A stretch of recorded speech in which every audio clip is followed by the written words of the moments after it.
Welcome back students to our second video lecture for the open course topic vermiculture and compositing. So today we will be discussing about the morphology and the reproduction and life cycle. So in the previous class we have seen in detail about the benefits of vermiculture. So the earthworm the major requirement or one of the major requirement to do vermicompositing or vermiculture process. This organism belongs to the phylum Annelida and the class Olidiceta. So that is the systematic position of this organism. And when we pass on to the habit, they are negatively phototactic in the sense that they move away from the light. Then they are the nocturnal in habit, that means they prefer night. Locomotion is made possible by the small structures called as a setae. The burrowing in habit, then feeding is possible, that means they exhibit a detritus type of feeding. Then breeding is also taking place, the regeneration, it is a regaining of lost body parts. This process is called as a regeneration. It exhibits some degree of regeneration. So again, these organisms are terrestrial and they inhabit mainly in the moist soil. And usually they are found in the upper part of the soil. It's about 30 to 40 centimeter below the surface area, or from the surface to up to 30 to 40 centimeters you will find earthworms.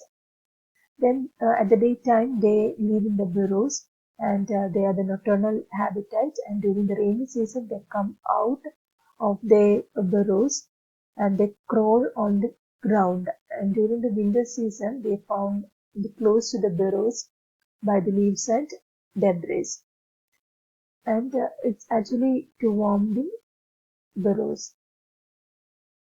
Their presence is marked by the occurrence of the worm cast, and during the winter season at the mouth of the burrows you can see certain casting like substances, and these are the fecal deposit of earthworm. And there are about 500 species of earthworm, of which the 13 are found in India, and the common varieties are Peristome and lubricus. So these are the two species or the two genera of earthworm that is present. Then when telling about the external morphology, a fully grown earthworm measures up to 150 millimeter in length and 3 to 5 millimeter in width. So the total length can reach up to 150 millimeter and the width about 3 to 5 millimeter. That actually depends upon the different species of earthworm. And as you can see, the body is cylindrical and elongated type of body. Here you can see elongated type of body, and the anterior end and the posterior, this anterior end and the posterior end. In this diagram is clear. The anterior and the posterior end are pointed. In anterior end it is almost pointed and the posterior end little bit round in shape. Here you can see. Okay, it's somewhat pointed. It's very difficult to distinguish between the pointed and the rounded end. But if you closely examine the anterior end, you can see it is slightly pointed when compared to that of the posterior region. So that's all about the external morphology. Then let's see the other structures, external structures which is seen in the earthworm. As you can see, the body is segmented. You can see each segments are there, and here it is numbered also. Each segments, you can see each segments, and there is a prostomium region and a peristomium region. The prostomium and peristomium that we will be dealing later. And before that, if you just count the segments, there are about 100 to 120. That depends upon the species of earthworm. And here you can see the structure called as a clitellum. That is a structure which arises only at the time of reproduction, and this clitellum includes the segments includes the segments of about 14 to 16 segments. You can see here the 14 segments. So from 1 till 14 and from 14 till 17, there arises a clitellum at the time of reproduction. So each segment in earthworm is called as a metameres. Then in most of the form, there is a dorsal side is dark. Dorsal side, a dark mid-dorsal line is seen. On the dorsal side, you can see a mid-dorsal dark line, and on the ventral side, you can see the genital opening. And the anterior end, you can see the mouth and the prostomium and the peristomium. Okay, there is a mouth region, and anteriorly you can see the prostomium. Next, these are the so what is prostomium and the peristomium? So the first segment of earthworm is called as a peristomium, and on the ventral side you can see the mouth. And prostomium, it is a anterior projection of peristomium. So once again, prostomium is an anterior projection of the peristomium. Peristomium, it is the first segment of earthworm. And on the ventral side of this prostomium, you can see the mouth. And there are the different appendages, the body apertures, that is a spermatical pores you can see. Then female genital pores are seen, male genital pores are seen, nephridio pores are seen, dorsal pores, and the anus. So these are the 6 different apertures or the openings that are found on the body of earthworm. So as you can see in this diagram, you can see these are the openings of the spermatheca that arises between the intersegmental region of 6 and the 7, 7 and the 8, and 8 and the 9. These are the intersegmental region, that is the space between the two segments, that is called as a intersegmental region, and this intersegmental region comprises of a pair of opening called as a spermatheca. Then on the dorsal side, this is in the ventral view, and this is on the dorsal side you can see dorsal pores. Okay, then these organisms are hermaphrodite, that is a male and the female genital opening is present in the same organism, and but they prefer cross fertilization.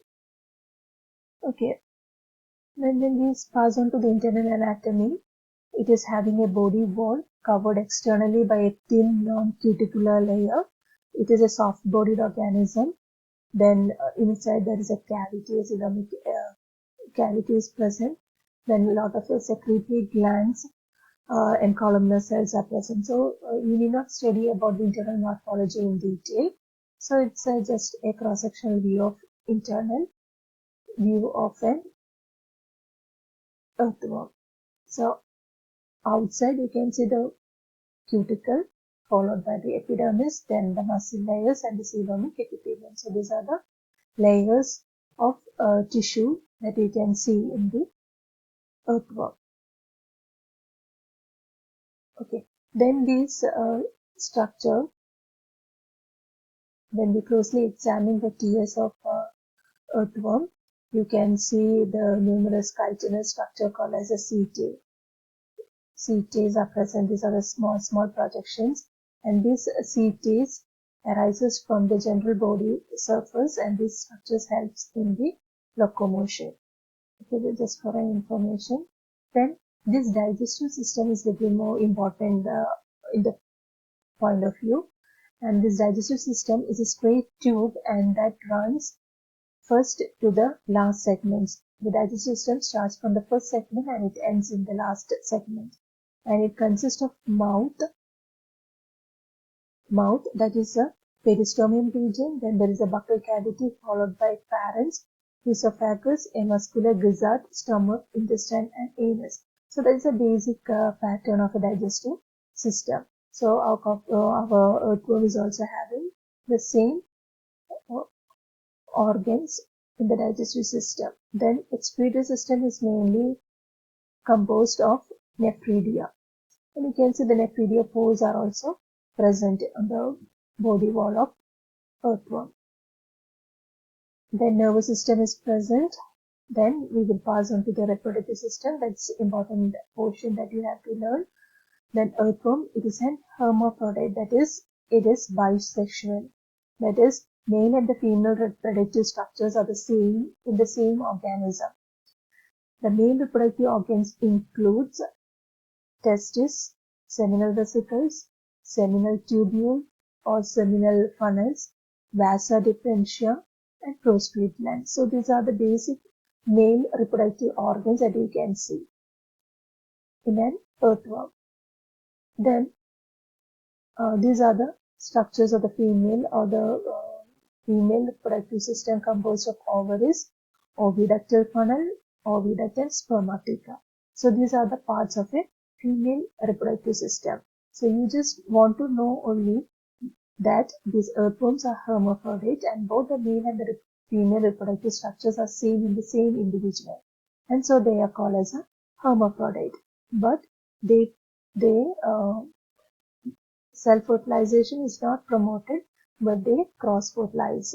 That means the two earthworms undergo mating and the young individuals are emerged from the cocoon. So this is a life cycle of earthworm. In this diagram, you can see these are the two earthworms undergoing mating, and this after the 1 week of mating has occurred. After the 1 week, it produces a cocoon. So one cocoon per individual. Okay, one cocoon is eliminated. Then from this cocoon hatches about 12 hatchlings from a single cocoon.